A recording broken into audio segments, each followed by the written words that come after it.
Scientists knew about upstream open reading frames for quite a while. They have been studied, I don't know, like for at least for 40 years by now.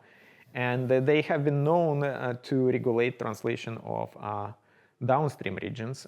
There are certain examples that were studied in very, very detail. Say one of the best studied examples is GCN4 in East.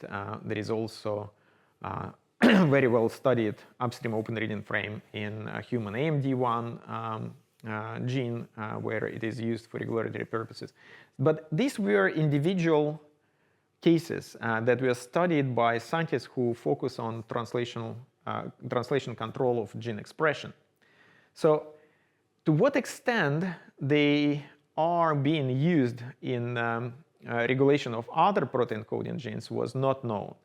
And so when ribosomal profiling technique emerged, we have detected translation of upstream open reading frame in a huge amount of human mRNAs.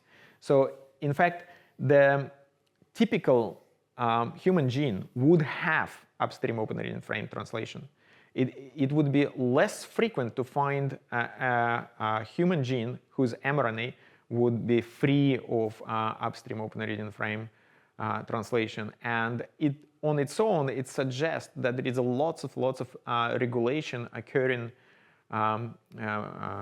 with the mechanisms relying on upstream open reading frame translation.